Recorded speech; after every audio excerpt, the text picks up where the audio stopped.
I know this is gonna sound absolutely stupid, but hear me out, right? I've always seen myself as like the in the future being that old sweet grandmother that's just like, yeah, baby, and she makes all the cookies and stuff. Like I've always seen myself being the sweetest, kindest grandmother, like at the later in my life.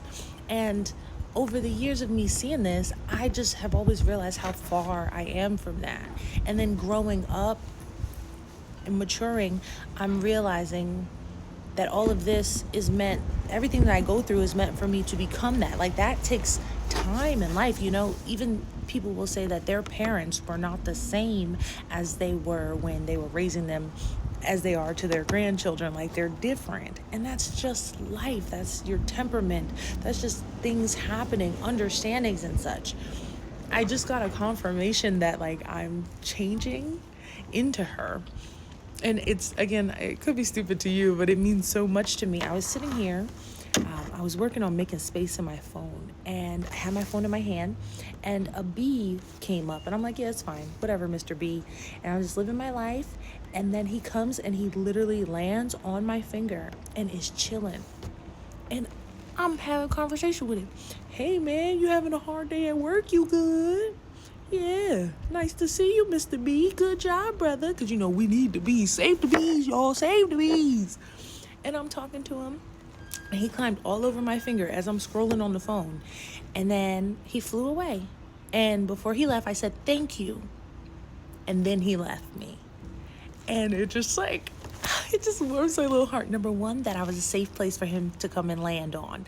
But like number two, that I'm not that person who's like, oh, a bee, and you swat at it or you run, like you make everything uncomfortable because there's a bee. Like, no.